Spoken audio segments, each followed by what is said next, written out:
Deuteronomy 19.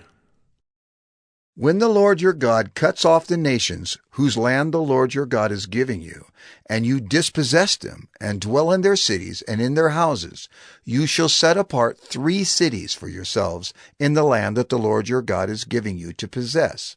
You shall measure the distances, and divide into 3 parts the area of the land that the Lord your God gives you as a possession, so that any manslayer can flee to them.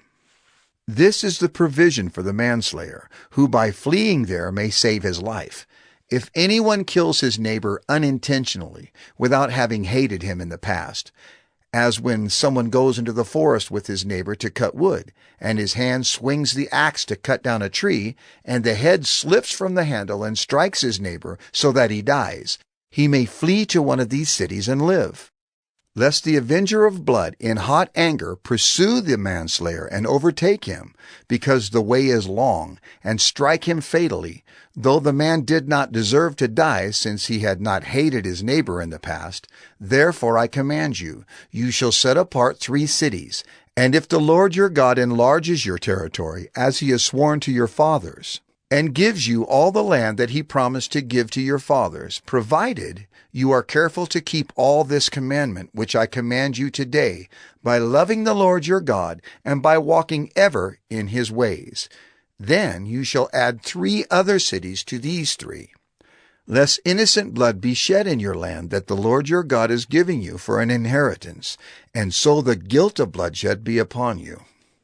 But if anyone hates his neighbor, and lies in wait for him, and attacks him, and strikes him fatally so that he dies, and he flees into one of these cities, then the elders of his city shall send and take him from there, and hand him over to the avenger of blood, so that he may die. Your eye shall not pity him, but you shall purge the guilt of innocent blood from Israel, so that it may be well with you.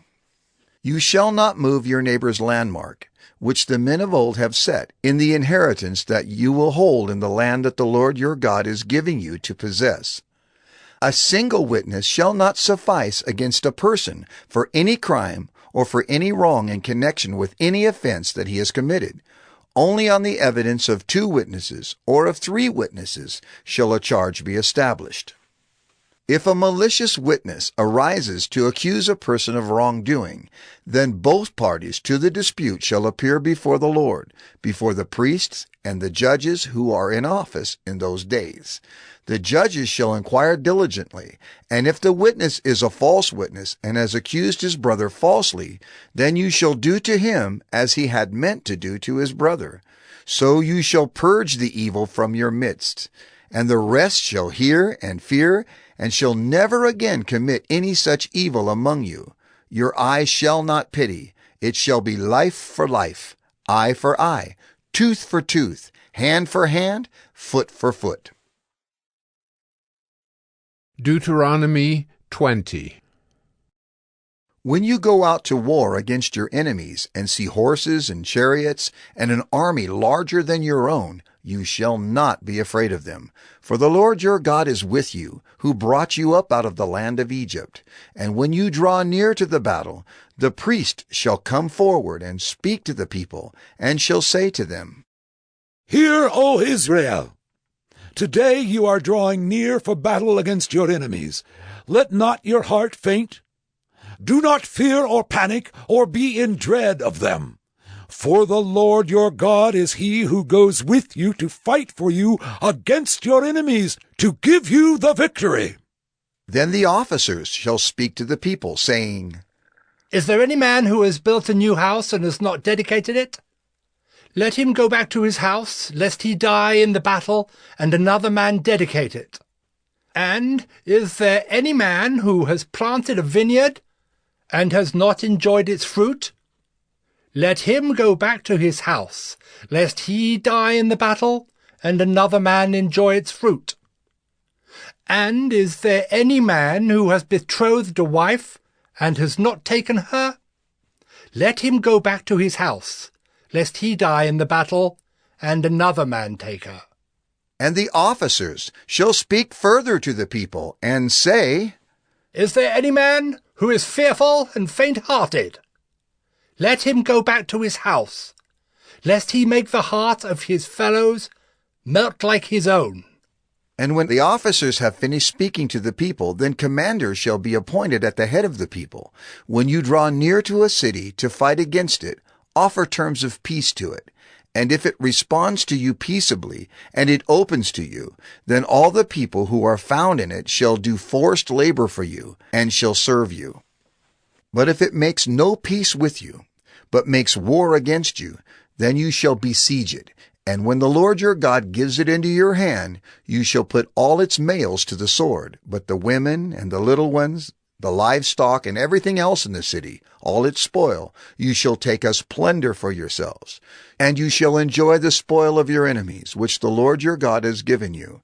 Thus you shall do to all the cities that are very far from you, which are not cities of the nations here. But in the cities of these peoples that the Lord your God is giving you for an inheritance, you shall save alive nothing that breathes, but you shall devote them to complete destruction. The Hittites and the Amorites, the Canaanites and the Perizzites, the Hivites and the Jebusites, as the Lord your God has commanded, that they may not teach you to do according to all their abominable practices that they have done for their gods, and so you sin against the Lord your God.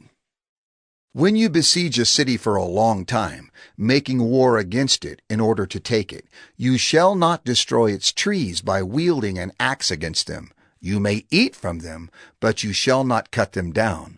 Are the trees in the field human, that they should be besieged by you?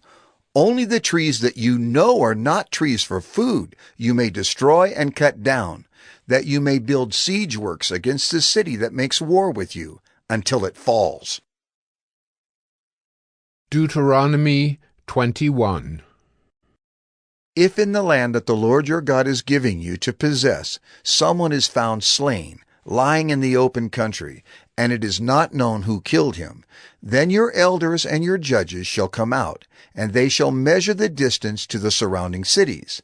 And the elders of the city that is nearest to the slain man shall take a heifer that has never been worked, and that has not pulled in a yoke, and the elders of that city shall bring the heifer down to a valley with running water, which is neither plowed nor sown, and shall break the heifer's neck there in the valley.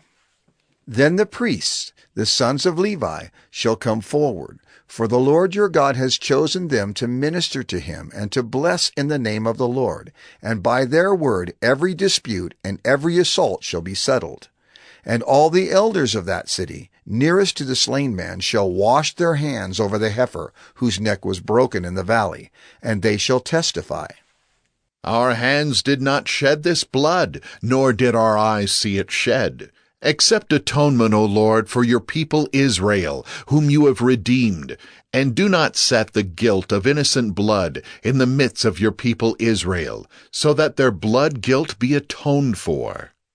So you shall purge the guilt of innocent blood from your midst when you do what is right in the sight of the Lord. When you go out to war against your enemies, and the Lord your God gives them into your hand, and you take them captive, and you see among the captives a beautiful woman, and you desire to take her to be your wife, and you bring her home to your house, she shall shave her head and pare her nails, and she shall take off the clothes in which she was captured, and shall remain in your house, and lament her father and her mother a full month. After that you may go into her, and be her husband, and she shall be your wife. But if you no longer delight in her, you shall let her go where she wants. But you shall not sell her for money, nor shall you treat her as a slave, since you have humiliated her. If a man has 2 wives, the one loved and the other unloved, and both the loved and the unloved have borne him children, and if the firstborn son belongs to the unloved, then on the day when he assigns his possessions as an inheritance to his sons, he may not treat the son of the loved as the firstborn in preference to the son of the unloved, who is the firstborn.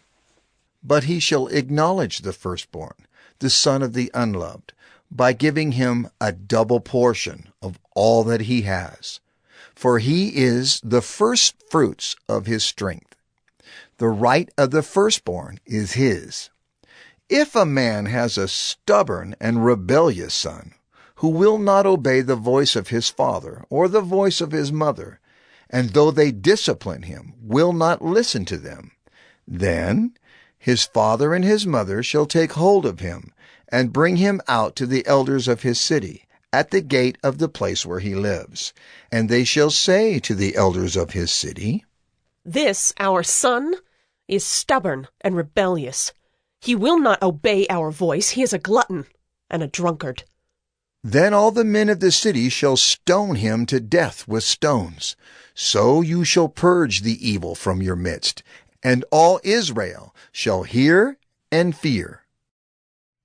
And if a man has committed a crime punishable by death, and he is put to death, and you hang him on a tree, his body shall not remain all night on the tree, but you shall bury him the same day, for a hanged man is cursed by God. You shall not defile your land that the Lord your God is giving you for an inheritance.